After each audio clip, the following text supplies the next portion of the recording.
Howdy folks. Not too long woke up. Been quite busy doing odd top and tail shifts at work. So I'll be doing 7 till 7, so 7 in the evening till 7 in the morning, and then the next day it's 6 in the evening till 6 in the morning. So it's really messing with my sleep schedule. So got what's left of a coffee here. So this is going to be a bit of a quick video, but I just wanted to take time to thank all of you who have been supporting me over the years, who have been following me over the years, who have been there for me over the years. I want to thank Cookie, Evelyn, Penny, Pandemics, Warhammer, Warhammer, Crypto, Victor. There's so many of you guys out there. I just want to thank the whole of my heart. Thank you so much. Big thank you to my partner Eve for putting up with all of my shit. Me missing out on virtual dates because she lives in Texas. I live here in the UK. And just thank you. I want you to understand I don't take it for granted. So I just want to say thank you. And how much it means to me, because it does mean a lot to me, so thank you. Thank you so much.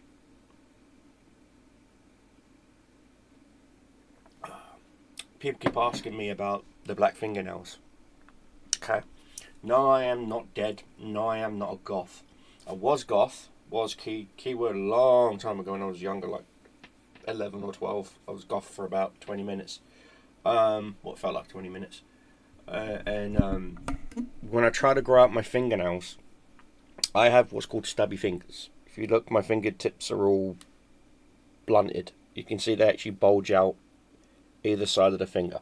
Okay, I'm not trying to be rude, but notice you see the skin, the flesh itself. It looks like my fingers have been squished. Okay, that's called squishy fingers. It's a genetic disorder from my osteoarthritis. People who have osteoarthritis, as you can tell from where my fingers are curved, see these fingers are naturally curling in because of osteoarthritis. There's nothing I can do about that. And ironically, one of them is my trigger fingers, so I'm having to do constantly try and straighten them out. But the problem is, my fingernails don't grow properly, and because of that, they hurt. They're constantly hurting me, so I'm constantly biting them to push the nail bed back past the skin, so that the skin can then do its thing. Well, I've decided to say, fudge it, and grow out my nails. But the problem in doing that is, I have to push the already overgrown skin. So say this is the nail bed, and this is the skin. Okay, I'm having to push the skin down so that the nail can slowly start growing back. But the problem is, the skin's pushing up like this on the nail bed, which is causing me a lot more pain. And so it hurts when I type, it hurts when I do anything. And, well, I do cybersecurity. In fact, I'm going to be doing a review on this little lovely Wi-Fi dongle that certain hacker groups are using right now, this little Wi-Fi dongle, to steal certain relevant information. I'll be doing a review and a white paper on that, on how to avoid that. Hint, hint, how to avoid it. What else? So, like I said, it hurts when I type, it hurts. So I'm doing a lot more voice annotations on my group calls and things like that. People are like, you're typing less. Yeah, because it fucking hurts to type. And I'm not even kidding you. It literally feels like there's, you know those tack strips that you use to hold down carpets? It feels like those are constantly being, every time I type, it feels like my fingers are stabbing one of those little spikes. Okay? Because it hurts that bad. And I mean, I'm taking ibuprofen, I'm taking I'm taking whatever I can to try and numb it, but it still hurts. There's nothing I can do about that. So either I bite my fingernails back and get some sort of relief, or I just grow my nails out and just bite the bullet, and that's what I'm doing. So I'm growing my nails out and biting the bullet. So I'm taking some folic acid and whatnot, which is unfortunately making my hair grow incredibly fucking fast, because folic acid does that. So yeah, I'm having to Ow. Ow. Ow. How did I get a scratch there? Ow. Never mind. Yeah, I got a scratch there. Ow. Don't remember scratching my head. Banging my head there. Oh well. It's what it is. And so I did recently finish up a really sweet 3D print of Cobra. I'm going to be priming him and getting him ready and putting him on the paint bench and doing a live stream of that. So that'll be fun doing Cobra. In amongst other projects that I'm finishing up. And 24th, I'm going away for a very much needed staycation. I'm staying in England, but I'm going out and spending the weekend away from where I live because I need it. Even though if it's just going to be 24 hours, I need it. I just need it. So that's what I've got planned. And then I'm supposed to be going into London. Well, today's the 17th, right? No, it's the 14th. I'm supposed to be going into London on the 17th. So the 17th, I'll be in London. Yay. Mostly going to work. I've got a work cyber course conference thingy I'm going to where I'll hopefully will be publishing the white paper on this. So I've got to get on this. And so I've been using a lot of speech to text software where I'm just talking and it's typing it down for me. And I've also started designing my own.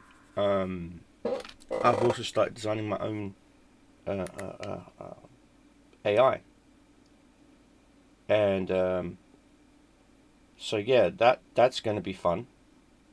The AI in question I'm designing, I can't really go into too much detail about because hopefully if it does work, it will revolutionize quite a lot of things in the area of AI.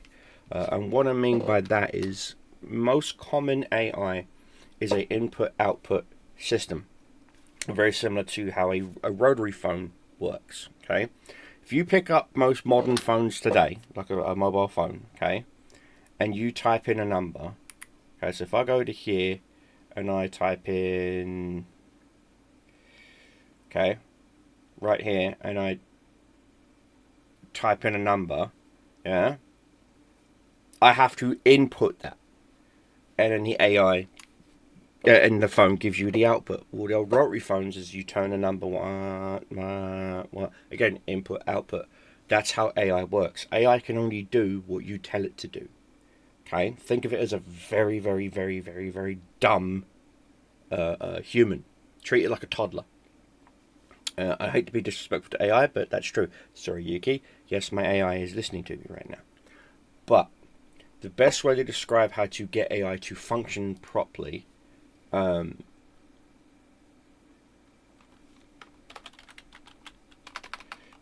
second.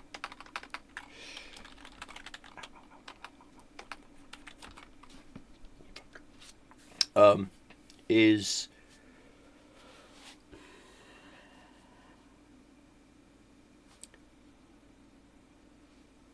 cognitive reasoning is the best way to describe it. A cognitive reason for a person to use cognitive understanding is,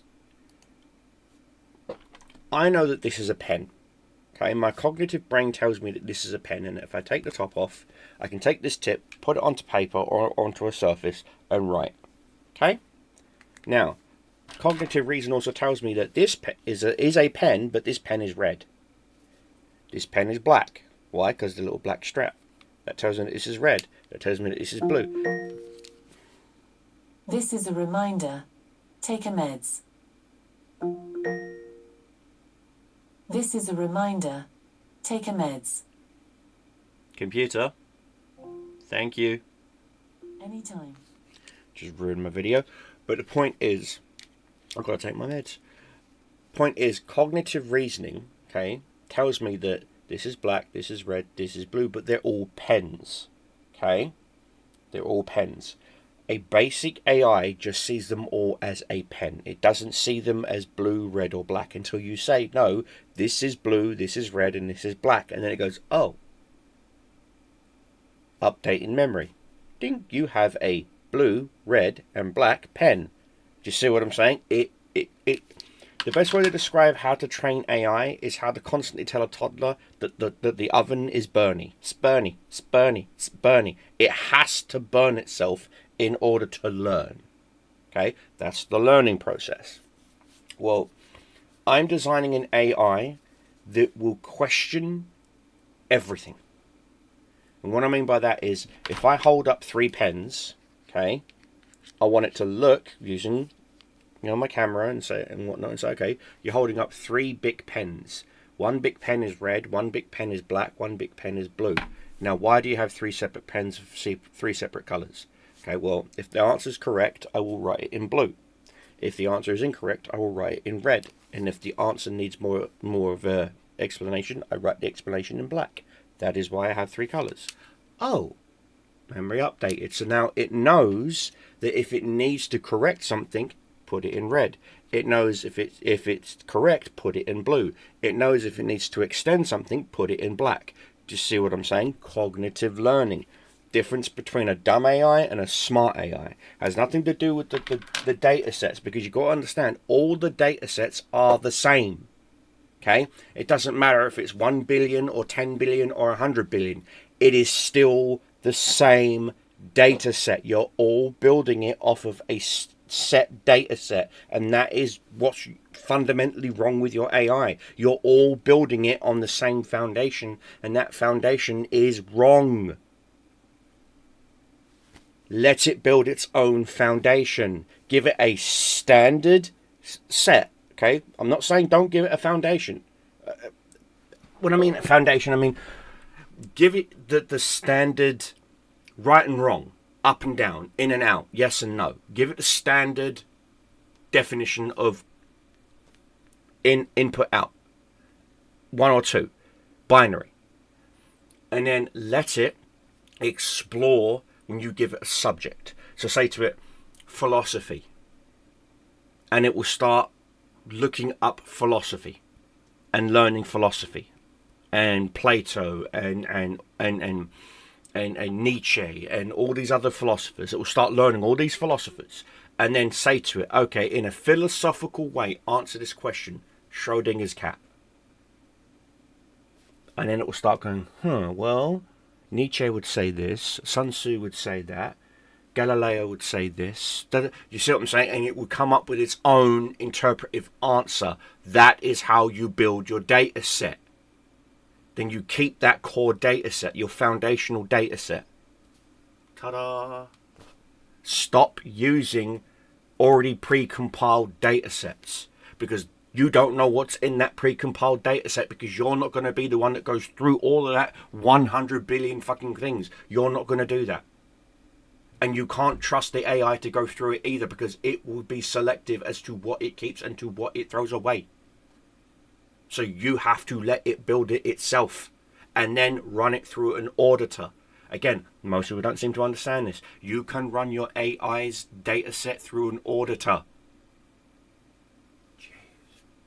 The amount of times I've had to freaking... I'm going down the TISM thing when it comes to AIs. AI is my thing. I love AIs. I love how to use them, abuse them, crack them, break them. Anyway, guys, long story short, thank you. You're amazing. Love you all. Coffee's done. Video's done.